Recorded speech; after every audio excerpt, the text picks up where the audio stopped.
유철학 시간에는 위치, 압력, 속도, 수도를 다 고려하지만 토질역학에서 보면 이렇게 되는 거예요. 총 수두는, 총 에너지는 위치 수두, 위치 에너지 더하기 압력 수두 두 개밖에 없는 거예요. 베르누이 방정식을 토질역학에 적용하는 입장에서 보면. 왜냐하면 속도 수두는 0이다 하고 무시를 했기 때문에 얘가 어떻게 돼? 역시 일정하다.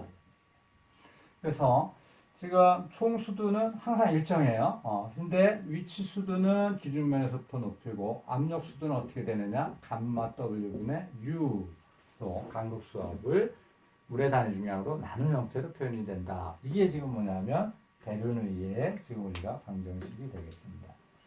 자, 이거를 가지고 우리가 유체가 갖고 있는 에너지 관점에서 문제를 풀어서 유체가 갖고 있는 어떤 위치에서의 뭐 압력이라든가 뭐 나중에 물 흐름 속도라든가 여러분들 물 흐름 속도를 계산을 하지만 속도가 갖고 있는 에너지 성분을 워낙 작아서 그걸 무시한다는 거지 침투 속도가 0이다 이건 아닙니다. 침투 속도를 무시하는 게 아니고 침투 속도는 우리가 중요하게 고려 사항이고 다만 침투 속도가 조금 빠르거나 조금 느리거나 뭐 상관없이 침투 속도에 의한 에너지는 다른 거에 비해서 워낙 작기 때문에 베르누이 방정식에서 지금 우리가 고려하지 않고 계산을 한다 이런 얘기죠. 자, 지금 이런 형태로 얘기했는데 사실 여러분들 조금 더 친숙한 거는 이런 거예요. 지금 뭐 비행기 이 양력, 그러니까 어떤 게 띄우는 이런 문제에서 베르누이의 정리를 좀 많이 얘기들을 합니다. 자, 이런 뭐 조금 비행기 날개처럼 그려볼까요? 한쪽 이러고 한쪽 이렇게 됐어요. 자, 그러면 어떤 유체가 이제 흘러가는데요. 이쪽에서 와서 흘러가요. 이쪽에서는 이렇게, 이쪽에서는 이렇게요. 여기는 속도가 어떻게 돼요? 되게 빠르죠? 그죠? 여기는 속도가, 왜냐하면 동일한 긴 거리를 가야 되고, 여기는 짧은 거리를 가니까, 얘는 어떻게 돼? 더 밑에 있는 것보다 속도가 더 빨라질 겁니다. 그러면 어떤 일이 생기느냐? 여기에 있는 속도 수준은 더 높고요. 여기 속도 수두가 작으니까, 이쪽은 어떻게 되냐면, 압력이 이쪽보다 더 크고, 여기는 압력이 더 작을 거예요. 압력이 크다는 얘기는 얘를 띄우려고 하는 이런 힘이 생기죠. 그래서 얘가 이 띄우는 이런 힘의 그러니까 양력이라고 보통 부르는 거잖아요. 이런 것들을 설명할 때 일반적으로 베르누이 정리를 많이 지금 얘기를 하고 그런 것들을 이런 종이를 가지고 뭐 이렇게 부는 것들도 많이 하죠. 여러분들 종이를 이렇게 입에 물고요. 피리 불듯이 확 불어요. 그럼 내가 착 불면 이쪽 위쪽으로 바람을 하면 종이가 어떻게 되냐면 위로 이렇게 뜰 겁니다. 자, 이렇게 넣고요. 이렇게 떠서 올라오죠. 자, 이런 게 뭐냐면 이쪽의 속도가 빨라서 결국은 이쪽의 압력과 이쪽의 압력 중에 여기보다는 이쪽의 압력이 더 커져서 압력 차이에서 얘가 이렇게 움직이는 이런 것들을 지금 베르누이의 정리를 이용해서 설명을 하곤 합니다. 자, 근데 우리 토대역학에서는 그러한 지금 설명을 하고자 하는 것은 아니고요. 지금 얘기처럼 다른 문제에 이제 적용하기 위해서 이런 에너지 방정식을 가지고 운동을 설명하고자 합니다. 자, 여기서 여러분들이 조금 의문을 가지는 게 이런 거예요. 위치 수두를 따지는데 그러면 기준면을 어디는 지금 뭐 여기 위치 수두 어떤 거에 아까 했던 여기서 기준면을 사이상으로 위치 수두가 이만큼이 지금 위치 수두인데 기준면이 여기면 그러면 이만큼의 위치 수두를 갖고 기준면이 여기면 이만큼의 위치 수두를 갖는다고 하면 아니 기준면은 어디나 잡기 나름인데 그럼 여기 갖고 있는 위치 수들은 다 다른 거냐? 예, 맞습니다. 다른 겁니다. 기준면을 어떻게 잡느냐에 따라 달라요. 그러면 절대적인 양을 어떻게 우리가 평가할 수 있느냐 이런 거잖아요. 그런데 여러분들이 그런 거는 안심하셔도 되는 게 이런 거예요. 우리가 어떤 기준면을 잡던 간에 운동이 있다 하는 거는 어떤 거에 에너지 차이에 의해서 운동이 생기는 거죠. 절대적인 에너지 크기 때문에 그것이 운동으로 지금 발생하는 건 아니에요. 그러니까 여러분들이 나중에 푸실 때 여기를 기준면으로 잡았으면 끝까지 이 기준면에 대해서 문제를 푸시면 되고 여기를 기준면으로 잡았으면 끝까지 이런 지금 문제를 푸시면 돼요. 여러분들 선배들한테 조금 내가 우스갯 얘기 비슷하게 하는 게 있어요. 헷갈리지 말라고. 자, 여러분들 100층에서 뛰어내려요. 100층에서. 맨몸으로. 꽤 높죠, 100층이면. 뛰어내렸어요. 죽을까요? 안 죽을까요? 여러분하고 만약에 커피 한 잔 내기한다면 나는 뛰어내릴 수 있어요. 커피 한 잔을 위해서. 상당히 넌센스 같은 얘기를 하는 거예요. 여러분들 조금 뭐랄까 나중에 헷갈리지 말라고. 어떻게 할 수 있어요? 낙하산으로? 그런데 한번 생각해봐요. 자, 여기 지금 있는 위치가 만약에 100층이라고 해요. 여기가 100층이에요. 자, 100층에서 뛰는데요. 여기 0층, 이 벤타까지 뛰어나면 이건 뭐 살기 어렵겠죠. 그런데 100층에서 요만큼을 뛰는 거예요. 그러니까 지금 내가 여기가 100층이라고 치는데 여기까지 뛰는 거예요. 여기서 요만큼 뛰는 거예요. 100층에서 뛰긴 뛴 거잖아요. 그죠? 근데 지금 에너지 차이는 얼마냐면 여기서 이렇게 뛰었으면 불과 한 뭐 10cm, 20cm 정도 에너지 차이를 갖고 뛴 겁니다. 중요한 거는 지금 뭐냐면 어디서 뛰었느냐가 중요한 게 아니고 어디서 어디로 뛰었느냐가 중요하다. 에너지 차이만이 중요하다 이런 얘기예요. 차이만이. 여러분들 그렇게 치면 지금 여러분들 1층에서 뛰어도 죽을 수 있습니다. 왜? 1층에서 지하 10층으로 뛰면. 이건 살기 어렵겠죠. 제가 좀 극단적인 지금 예를 들지만 이런 거예요. 얘기하고 싶은 거는 지금 뭐냐면 기준면이라고 하는 거는 이게 상대적으로 되는 것들의 계산의 편의를 위해서 지금 설정된 하나의 그런 것 뿐이지 절대량을 지금 우리가 삼고자 하는 것은 아니다 하는 걸 이제 말씀드리는 거고요.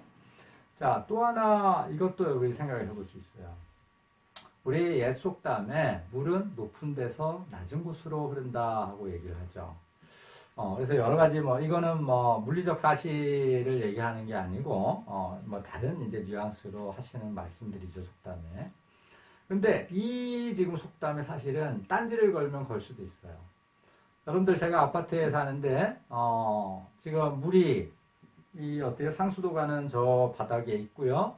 그런데 제 아파트에 지금 몇 층에서 내가 수도를 치면 물이 나온다. 그럼 어떻게 돼요? 어떻게든 간에 물이 밑에서 위로 흐름이 있었던 거예요. 물론 밑에서 옥상 갔다가 다시 내려올지라도 일단은 밑에서 옥상까지는 올라갔을 거 아니에요. 밑에서부터 위로 흘렀죠. 그러면 물이 어떻게 돼요? 높은 데서 낮은 곳으로 흘렀나요? 아니죠. 낮은 곳에서 높은 곳으로 흘렀죠.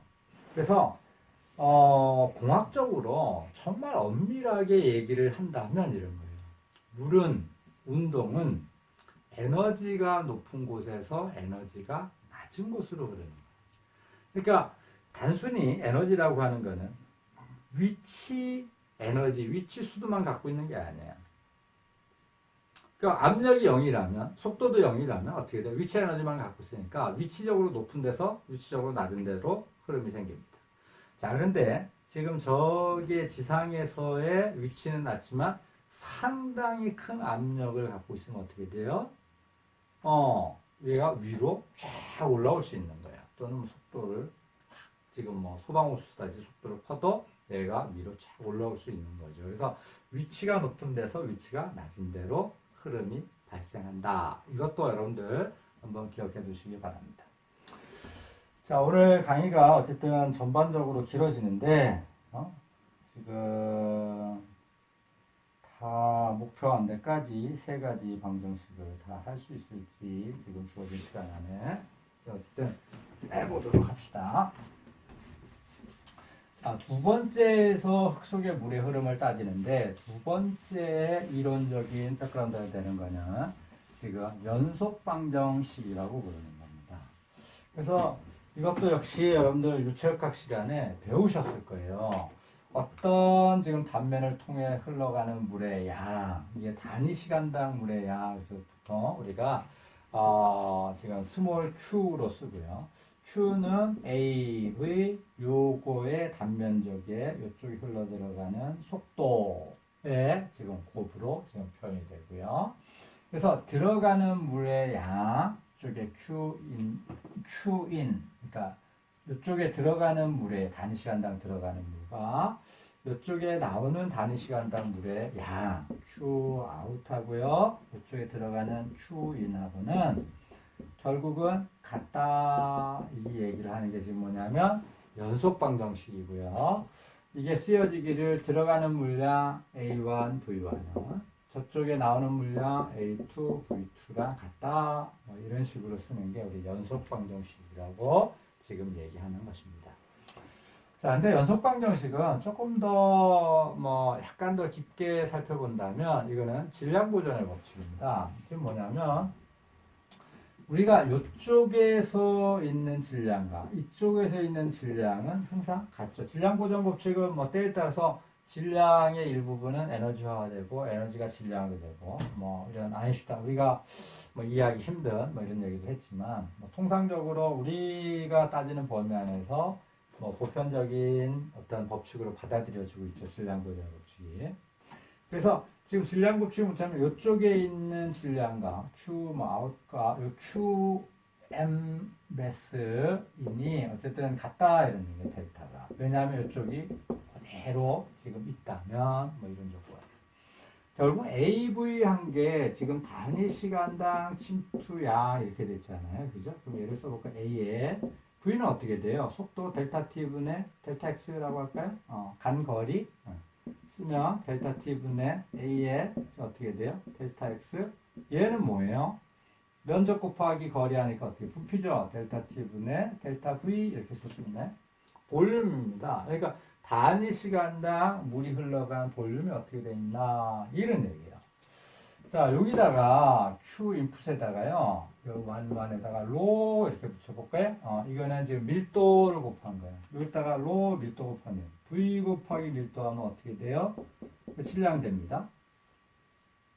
이쪽에도 밀도하면 질량됩니다. 자, 그러면 이거 무슨 얘기냐면 이쪽에 있는 로 인풋과 이쪽에 있는 로 아웃풋이 같다면 로 인과 로 아웃이 같다면 어떻게 돼요? 결국은 다 로가 없어지면서 A1, V1, A2, V2 이런 식으로 써지는 거예요. 그런데 물은 어떻다 그랬어요? 완전 유체가 두 가지 있죠. 그 중에 하나가 뭐냐면 비압축성 유체다. 비압축성 유체다고 하는 거는 제가 우리 온도를 특별히 변수를 따지지 않으니까 온도에 따라서 로 이게 지금 덴시티가 변하긴 하지만 지금 온도를 따지지 않은 상황에서 비압축성 유체이기 때문에 이 부분에서 물이 압축돼서 가둬지는 부분도 없고 들어온 물은 다 무조건 다 나간다. 그 질량이 서로 같고 부피도 서로 같다. 자, 이 얘기를 하는 게 지금 연속 방정식에 대한 얘기가 되겠습니다. 이거는 유체역학에서 얘기하는 연속 방정식과 우리 토질역학에서 얘기하는 연속 방정식이 같은데 다만 나중에 이제 얘기할 때는 뭐가 틀리냐면 유체가 흘러간 거의 단면적을 우리가 실질적인 간극의 단면적을 따질 거냐 간극과 흡입자를 다 포함한 지금 가상적인 뭐 이런 흙 전체 단면적을 따질 거냐 뭐 이런 문제에서는 약간의 차별성을 보입니다. 이거는 나중에 다시 여러분들하고 얘기를 하겠습니다. 자, 지금 뭐 보시면 뭐 마찬가지고요. 이거는 이거 나중에 얘기하는 게 이렇게 얘기를 할게요. 나온 김에 이론인데 좀 전에 얘기했던 이런 것들을 얘기하는 거예요. 실질적으로 물이 흘러가는 건 어떻게 돼요? 간극을 통해서만 흘러가죠. 그럼 흡입자가 있고 여기 간극이 있는데요. 이 사이에 간극을 통해서만 물이 흘러가는 거예요. 자, 이거를 조금 내가 단면을 딱 보는 거예요. 자, 여기 흡입자가 있고요. A 소일 파티클이 있고요. A V가 있다고 칩시다. 보이드에 간극이 있어요. 이쪽으로는 물이 못 흘러가고요. 요 간극을 통해서만 물이 이제 흘러가는 거예요. 그러면 우리가 이쪽에 AV라고 하는 거와 지금 여기 쓰기를 간극을 통해서 AV에 지금 제가 뭐 썼나요? 요때 속도를 S 보이드라고 썼네요. S 보이드라고 약자를 써냈는데 잘 안 쓰기 때문에 그런 겁니다. 자, 지금 이렇게 됐을 때 실질적으로 간극을 통한 물의 침투 속도는 이거는 계산될 때 지금 이제 통상적으로 우리가 지금 침투 속도, 물의 흐름 속도라고 얘기를 하고요. 실질적으로 간극을 통해서 갖고 있는 건 더 빨리 흘러간다. 얼마만큼 빨리 가냐? 연속 방정식에 의해서 이게 두 개가 같아야 되잖아요. 그죠? 이렇게 전체가 흐른다 생각할 때 속도나 실질적으로 요 사이 흘러갈 때 속도나 같다. 그러면 어떻게 돼요? VS는 보이드를 통해서 흘러가는 지금 물의 속도는 어떻게 돼요? AV분의 요 A에 V 이렇게 되죠. 자, 요 지금 이 단면적, 요 보이드의 단면적.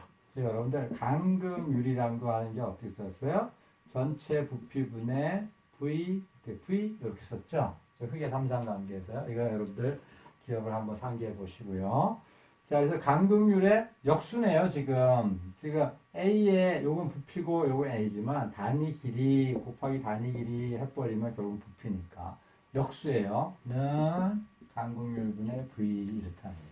그래서 실질적으로 흙 속의 물의 흐름 속도는 우리가 침투해서 계산하는 이런 지금 침투의 속도보다 이렇게 쓰면 안 되죠. 이렇게 된 거고, 요게 이겁니다. 자, 그래서 n으로 나눠준 만큼으로 더 커진다. 이런 얘기거든요. n이 1보다 작으니까. 근데 사실은 이거는 크게 여러분들이 의미를 가지실 필요는 잘 없습니다. 그 실질적인 속도는 조금 더 빠를 수 있겠다. 이런 건데, 그러면 그 빠른 정도가요. 빠른 정도가, 야, 이게 굉장히 뭐라 해야 되나요? 이 속도 수를 뭐 고려할 정도로 어떤 이거를 빠른 거냐? 그렇지 않아요. 그러니까 아까 예를 들면 아까는 계산적으로 나온 게 지렁이가 기어가는 거면 얘는 지렁이 뛰어가는 정도로 조금 빨라지겠죠. 실질적인 그 정도 빠름이 있다. 이 정도 얘기하는 거고요. 또 이게 간극이 지금처럼 이렇게 딱 단면을 갖고 있지 않죠. 실질 간극은 어떻습니까? 물이 흘러가면 이쪽 방향은 흐르지만 이렇게 직선 운동을 하는 게 아니라 이렇게 흘러가죠. 이렇게. 그죠? 간극이 딱 똑바로 있지는 않으니까. 그러면 사실은 이거를 간극을 흘러간 실제 속도라고 얘기하기도 어려운 거예요. 그러니까 이렇게 고려했을 때 그 실제 속도에 하는 거는 개념적으로 우리 계산하는 거와는 다르다. 이거는 여러분들이 인지를 하실 필요가 있다. 이 얘기를 드리는 거고, 이게 정말로 이렇게 계산된 게 실제 속도냐 하면 또 그거는 아닐 수 있다. 이거는 여러분들이 한번 생각을 해 두시기 바랍니다. 자, 오늘 이제 마지막에 지금 이 흙 속의 물의 흐름을 하는데 마지막 이론 부분이 되겠습니다. 다스의 법칙이라고 부르는 거예요. 아마 이 다스라는 이 사람은 여러분들 처음 듣는 분이시겠죠? 토지역학에서 유명하신 분이니까. 그래서 다스의 법칙 그러면 이런 거예요. 물의 흐름 속도 V는 결론적으로부터 얘기하면 어떤 K의 투수겠습니다. 여기에 동수경사라는 아이다. 이게 지금 뭐냐면 다스의 법칙을 얘기하고 있는 겁니다. 다스의 법칙을 얘기하고 있는 거예요. 자, 동수경사 I라고 하는 거는 정의가 어떻게 되냐면 지금 있는 것처럼 델타의 흙 속에 물이 흐른 길이 지금 침투한 길이에요. 물이 움직여간 길이에요. 그걸 우리가 유선 물이 흘러간 유선 길이라고 얘기를 하고요. 물이 흘러간 길입니다. 자, 요 위에 지금 있는 거는 뭐냐면 델타 H예요. 이건 지금 뭐냐면 수두예요. 수두 중에 뭐가 어떤 수두냐면 총수두예요. 총수두니까 결국 뭐예요? 에너지 차이예요. 그래서 에너지를 높이로 표현한 게 이제 수두니까 베로니 방정식에서 물이 흘러갈 때 수두 차이가 얼마만큼 단위 길이만큼 생겼느냐를 나타내는 게 지금 뭐냐면 다스의 기본적인 법칙이에요. 시간이 좀 걸려도 내친 김에 다스의 법칙까지 아예 정리를 다 해버립시다. 자, 지금 여러분들 지금 흙 속의 물의 흐름 속도가 최종적으로 V equal KI라고 이렇게 얘기를 했어요.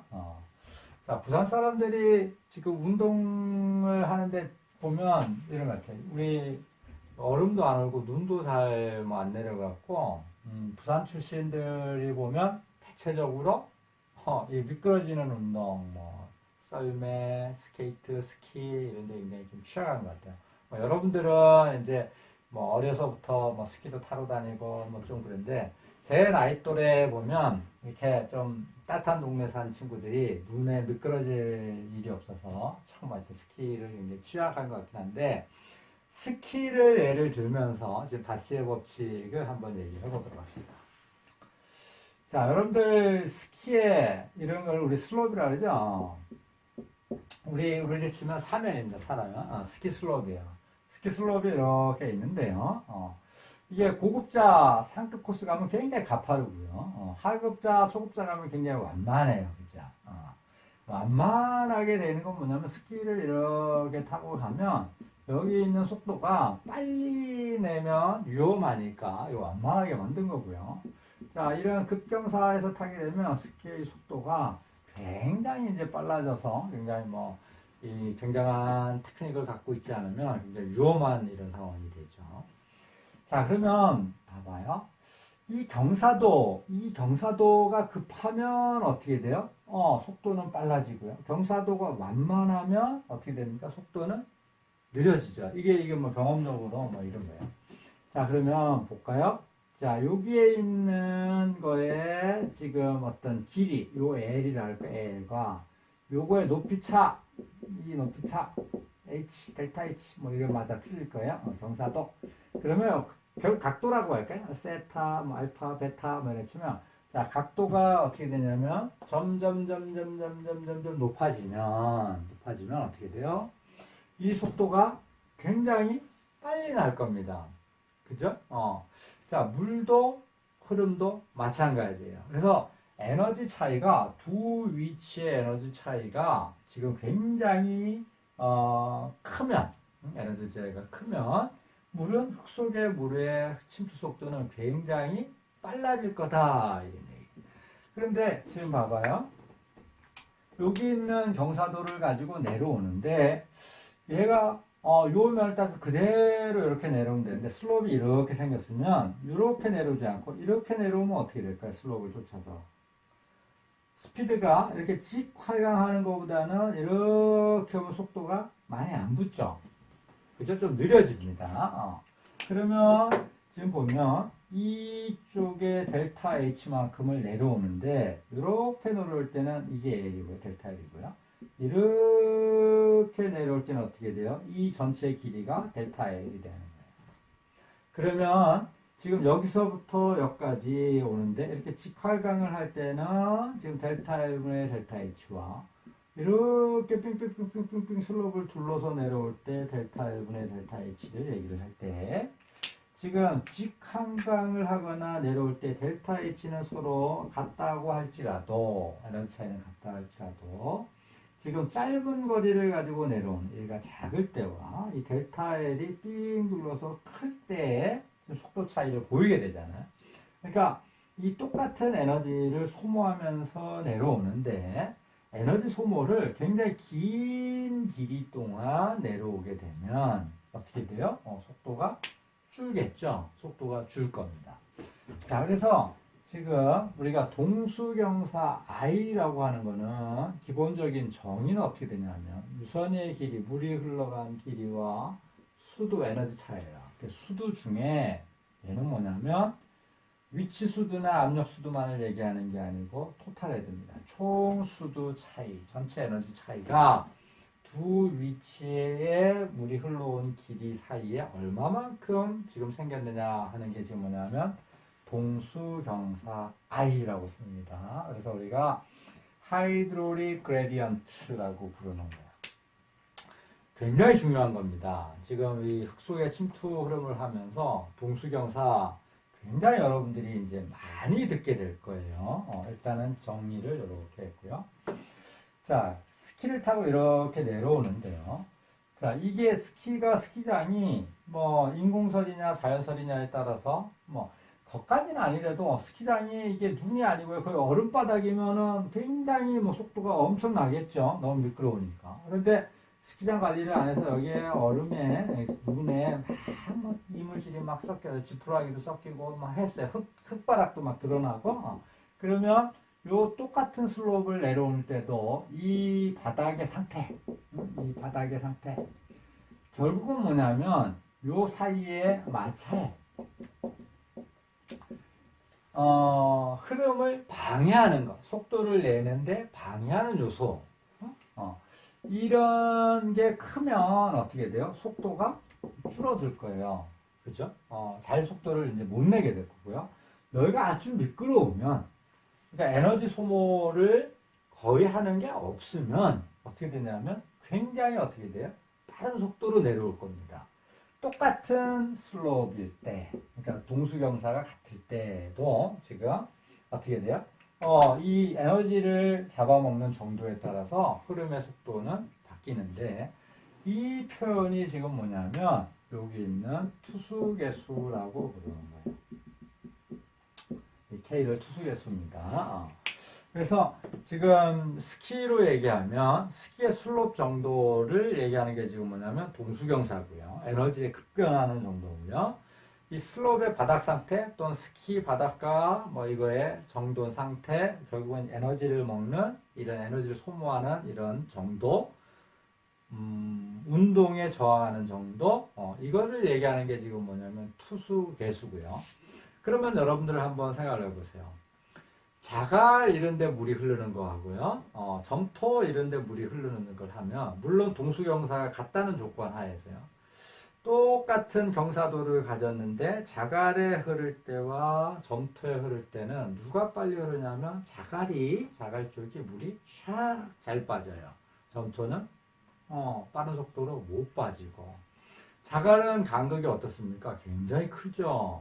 간극비도 크고 대체로 뭐 간극비가 크다는 표현을 간극 자체가 일단은 굉장히 큰 이 간극 사이즈가 굉장히 큰 이제 사이즈를 갖고 있겠죠. 물 흐름에서 방해하는 요소가 상대적으로 작습니다. 그래서 이게 좋은 슬로프를 갖고 있는 거예요. 급경사에 아주 흐름을 잘 흐르게 하는 경사도를 갖고 있는 거고요.